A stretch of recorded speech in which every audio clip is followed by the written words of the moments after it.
Why do werewolves howl at the moon? Because no one else will do it for them. Be sure to subscribe to my channel. Somewhere close to the Georgia-Tennessee border is a parcel of land, close to 70 acres in size. It's surprisingly well known in the area because my grandfather built a sign in front of his and his wife's house calling it Red Grounds, and that part of the property is right next to a well-used highway between two well-populated cities.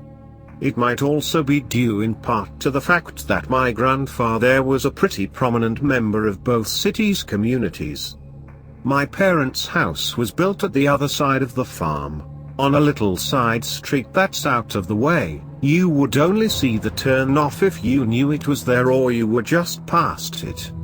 There were several dirt roads between my parents' and my grandparents' homes, and they also snaked around to the different part of the property. I keep calling it a farm because it is. My grandfather grew corn and sunflowers on it while my father grows corn and peas on it now. There are roughly 10 or 12 large patches of arable land on the farm which necessitated a tractor to plow and plant with. Yeah, I know how to drive a tractor and plant crops, but you wouldn't know that unless I told you. The country twang that permeates the southern United States never took residence in me. As a child, I would go across the field with both my father and my grandfather, riding in their trucks or on the tractor, back when I was small enough to be able to fit in the space between seat and cab, so I knew the land pretty well. Some of the few memories I have of that time were being out in the field with my grandfather while he humored my exploring. There were times though that I just walked to my grandparents' house. It was only a half-mile or so along these paths, and it was a reasonable distance from the highway, so it was unlikely anyone would be just out there prowling around. I would be out there at the age of 4, walking down through relative wilds to see my grandparents without a care in the world. Now, this farm was connected to 2 other farms on one end and would have been connected to 2 others on the highway side had the highway not been constructed. That meant that it was nestled amid a large patch of farmland before the highway came through. As a child, riding in the truck or on the tractor, I could see the fencing that bordered our land and the next door over's land. I never really noticed it any more than that wasn't our land and the guy next door had horses. Later on, though, I would find out what that fence was for. I was a child back then, so, of course, I saw everything from the perspective of a child. Everything looked much larger than it was and my depth perception was off from reality because of it, so the farm always seems a good 3-4 times bigger than it actually was. As I said, I was used to walking along the path between my grandparents and my parents without a problem, so it's no surprise that I might be heading home in the evening after spending an afternoon with my grandparents learning how to read. Yeah? My grandmother taught me to read and write from the 3rd grade textbook she taught out of when she was teaching elementary school. It was winter, so it was dusk around 5:30 p.m. when they sent me home, having called my mum to tell her to be watching for me and to have the lights on. It was a clear night, otherwise, my grandfather probably would have driven me home. So I'm walking home, as usual, bundled tight in a warm sweater and coat, making my way by starlight and the last rays of sunlight over the ridge. As I'm walking, I hear a rustling behind me, and I think it's just the wind brushing through the leaves around us. The farm has a lot of evergreen trees on the non-arable land. It's not uncommon, so I keep going, but it keeps following me, staying a steady distance away. I didn't know it at the time, but the thing was smart, timing its movements with winter winds before moving. It was steady in its movements, keeping an easy distance away from the further I got my grandfather's home. I could still feel the worn dirt path beneath my feet.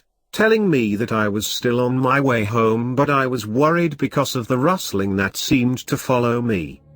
I was about a third of a way down the path back home when all hell broke loose. The next time that the wind ran through the trees, the rustling didn't stop when the wind had. It was pounding after me. It was the lope of something heavy on four legs, pounding the dirt path. I started running down the path, barely able to see in the growing darkness and from a 4-year-old's height. All I knew was that I was scared and I wanted to be home.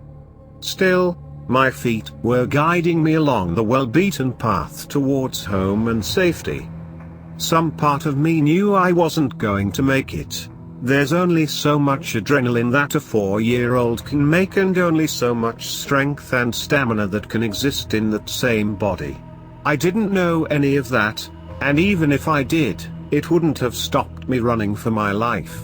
I managed to make it about halfway home before the pounding beats behind me were only a few paces away and my heart was racing far faster than I could ever run. A shot rang out behind me and the sound of something heavy hit the ground behind me and the pounding of work boots came up behind with a bright light. I turned around to find my grandfather there with an old military pistol from the Vietnam War and one of those long industrial torches, about the size police officers used to carry around and use as an improvised billy club. Between the two of us was a large furry thing, larger than I was, bulkier than anyone or anything I had ever seen outside of an encyclopedia. I remember red eyes, sharp teeth, and long legs. My grandfather was in his 80s at the time and I knew he always complained about his age, making cracks about how I'll have to deal with it when I get to be as old as him. Yet here he was, old eyes sharp as a hawk and with hands that didn't twitch with age, looking like a man half his age. I remember his no-nonsense voice telling me that we needed to go on home. Looking around me with the help of the light from his torch, I knew that this wasn't anywhere that I had been before. I didn't recognize anything around me, but there was a fence there, made of old but solid wood. Your basic split rail fence except that the posts had scratched in markings. I guessed I had made a wrong turn and been chased out towards one of the edges of the land. My grandfather stooped down, handed me the torch, took my other hand and he walked me the rest of the way back home. As we got to the top of the hill where my parents' house was, I could see the lights of the porch awaiting me past the last stretch of dirt road and the large front yard. My grandfather patted me on the back and told me to head on home after taking his torch back. I gave him a hug before I made my way the last stretch. As I reached the front yard, I looked back but my grandfather was nowhere to be seen. This was 1995. By now, some of you who happened to have known my grandfather or my father have already guessed just who I am. Some of you might remember that I was a member of the Boy Scouts and that I was pretty goddamn good with a bow. So good that my father bought me a compound bow to practice with when I was 14. By this point, my grandfather had passed away, leaving his part of the land split between me and my sister. He was 91. He spent the last 4 years of his life flitting in and out of reality because my grandmother passed at that time. He managed a year on his own before my father put him in a nursing home. My father was always dragging my sister and me out to see him whenever we were close, despite him barely being lucid anymore to recognize us. My father still tried to wring information out of my grandfather. Bank information, farm information, where certain farm equipment was. But there was always something that I never knew about. He would always stop asking about it whenever I came back from playing checkers or chess with some of the more lucid geriatrics. It seemed suspicious to me, but at that stage in my life, I was drugged almost completely out of my mind and didn't notice much at all, not by my own will, mind you. misdiagnosis of ADHD and overdosing meds will do that to you. At the age of 14 though, I was out in the field whenever I wanted to be, and that meant that I was usually taking out the compound bow and shooting it at a target, working on becoming more accurate from further away. It was a weekend, so I could be out well past dark. It wasn't as though I could drive yet. It was dusk again on winter break when I decided to head back home. I had been using the new arrows I had gotten with my Christmas money that were hunting arrows, you know, razor sharp, designed to rip through organs. I gathered up my arrows and started heading home. The place I had it set up was at the far end of the farm, past my grandfather's old house that was being rented by some of my father's friends who moved in shortly after. At this point, I was too drugged and too tired to remember what had happened when I was too young, so I didn't recognize how similar the events were. Well, I didn't. My body did. I was on high alert, and this time, I wasn't four and I had a bow and arrows on me. Already there was an arrow in my hand and knocked as I walked, my eyes unfocused in a daze. I heard the rustling again, every time the wind blew. I picked up my pace, again trying to make it home, and again things went the same as before, only quicker. I didn't have the body of a 4-year-old, so when I crossed that 1/3 mark, it broke cover and started chasing after me again. I was able to keep ahead of it longer this time, my foggy mind trying to work out survival. I had 6 arrows on hand, all of them sharp, and I knew that if I flagged, it would catch me. And I knew that as soon as I tried to climb the hill, it would catch me. My heart pounding, I raced forward, chancing a look behind me. There was an outline of heavy black that blotted out the light, with the only thing daring to break it was slavering teeth and bright red eyes. This one was bigger than the first, bigger than I was at 14. I rounded a bend and readied my bow, turning and firing as soon as I saw the red eyes. I heard this awful rumbling howl as I turned and ran again. I didn't hear the pounding sound of feet hitting the ground until a fair few seconds after. That was all the time I needed. I made it up the hill and past the tree line to the front yard of my house with the pound behind me. Chancing a look back, I could see the shape at the edge of the trees, glaring at me. It raised a paw/hand/eye deck and pressed it out, hitting something hard. I know I didn't see anything, but from the corner of my eye, I could see a shimmering along the tree line. Whatever it was, the thing couldn't pass it. In the starlight, I could see the orange arrow shaft sticking out of its shoulder. I raced back to the safety of the house, not looking back again. When morning came, I went back out and took a look around at the forest's edge. I found my arrow, snapped in half with blood on the tip. It was a clean break, as though someone had applied equal pressure to both sides to snap it. I started to have foggy memories of that first time and went out past the tree line to try to find the place where I had first encountered one. Unfortunately, I wasn't able to find it, despite following every single path out there. I didn't tell anyone about it, but I did notice that from that day forward, that same Vietnam War era pistol was always with my father when he went out into the field. He explained it as having found thieves in the field, and I bought that, being as drugged up as I was. This was in 2005. Fast forward to yesterday. Yesterday, I was contacted by the lawyer, name withheld, who oversaw my grandfather's will and was its executor. He apologized for the lateness and told me to come by his office as soon as possible. Since I was already going out to shop, I swung by his office to see what was going on.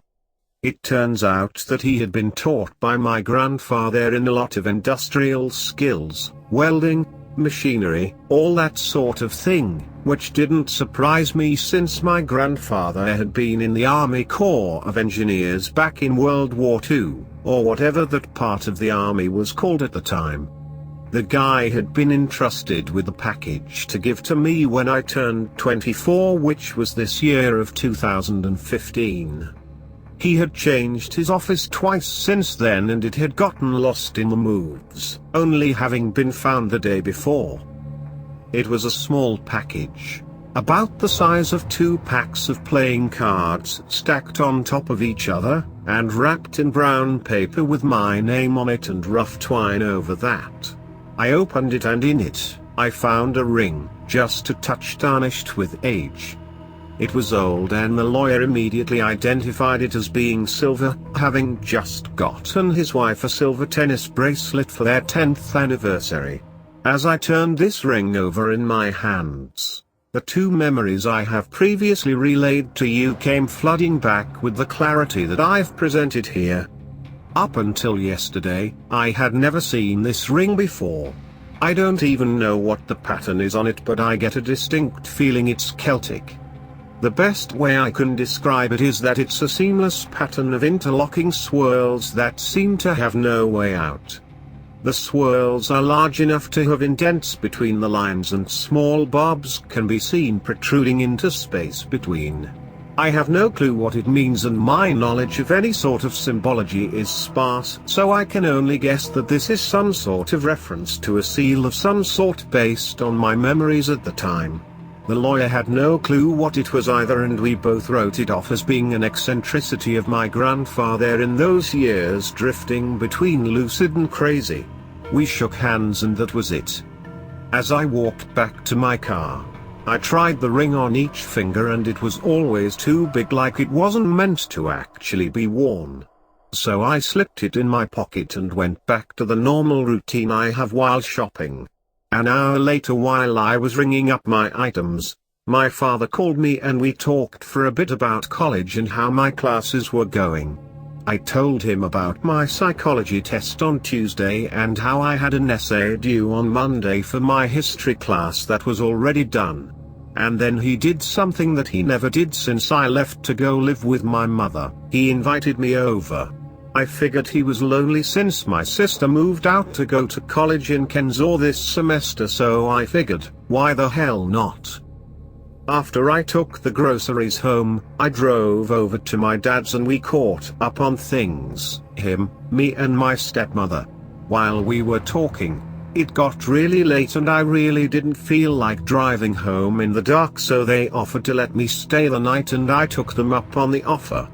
As I lay in my old room, I had the ring in hand, turning it and looking it over, wishing I had my little Chromebook so I could research more about this repeating symbol. Without consciously realizing it, I knew the house was silent, not even the cats were padding around. I slipped the ring back in my pocket, got up and looked down the 3rd floor stairs. Only the dim lights of the small outlet floor lamps were on. I had the urge of curiosity now and thankfully my shoes were still on. Sneaking my way into the workroom, I took the spare back door keys and one of the industrial torches in hand. As I was about to leave, I noticed that the Vietnam era pistol on the sink. I debated over it for a minute or two before I took it and checked to see if it was fully loaded before heading out. Stealing down the back porch stairs, I went out and down the path towards the farm, using the torch to see with the pistol in hand. I've only fired a pistol once before and it wasn't this one. The only guns I've shot have been a rifle and a shotgun, and I was only good at the former. Good enough to be a sniper was what I was told. But for some reason, the pistol felt right in my hand, like a sword should be for the swordsman, an extension of your arm. This time, I tried again to find the spot where the first memory happened, and I know I found it and so much more. It was as though I were a kid again, sprawling fields and trees all around me as far as the eye could see with nary an end in sight. More hard-packed dirt roads awaited me, and I realized that none of them were roads I knew, despite having grown up on the farm.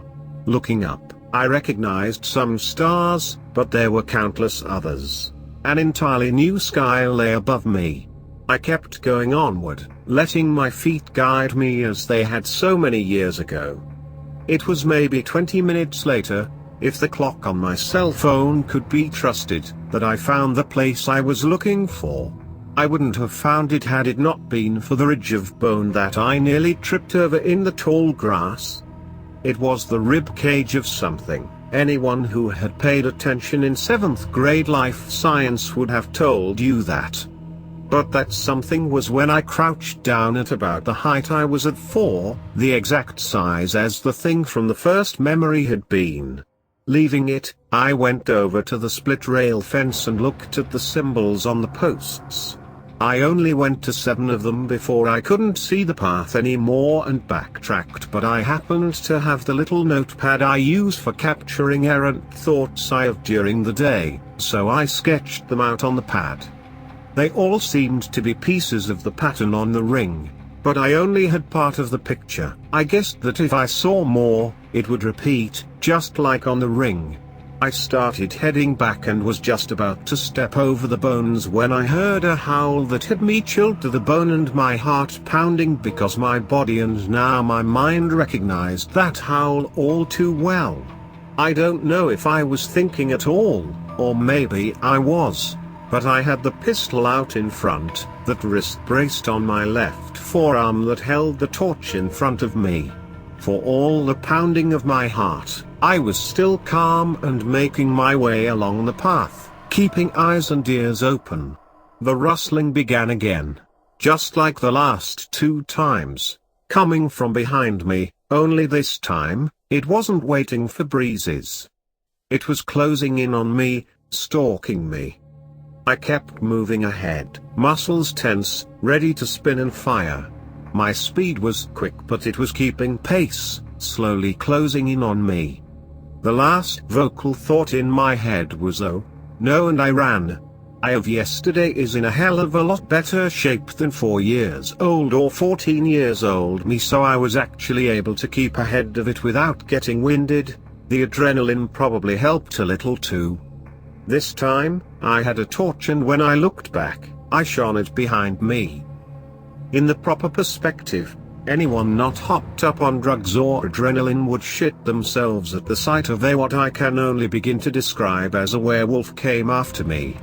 It was much bigger than a wolf with longer limbs, but it had the gait of one, running after me on all fours, spittle flying from its mouth. I saw only a glimpse of those glowing red eyes and I knew that it knew exactly who I was.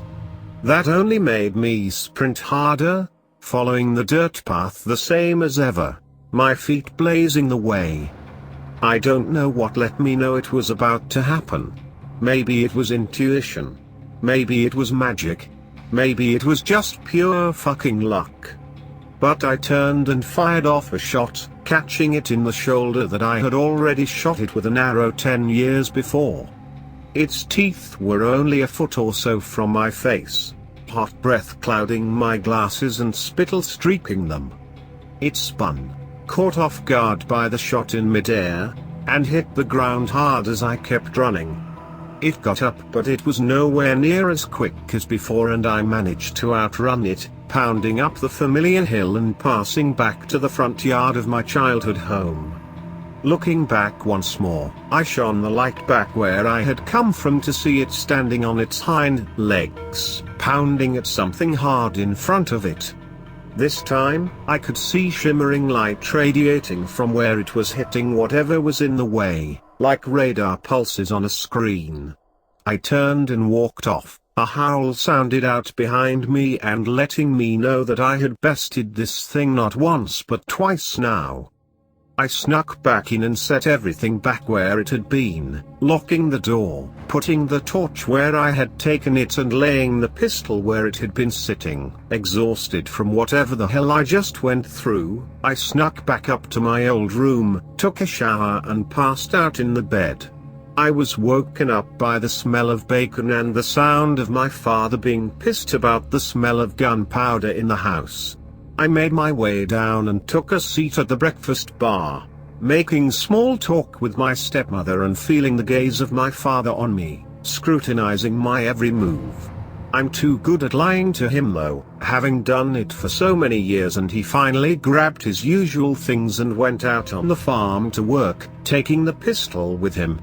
I spent the rest of the morning with my stepmother talking about assorted things like my boyfriend. She's the only one at that house right now who I can talk to about it, since my father's a raging homophobe. Until about noon, when I left to head back home.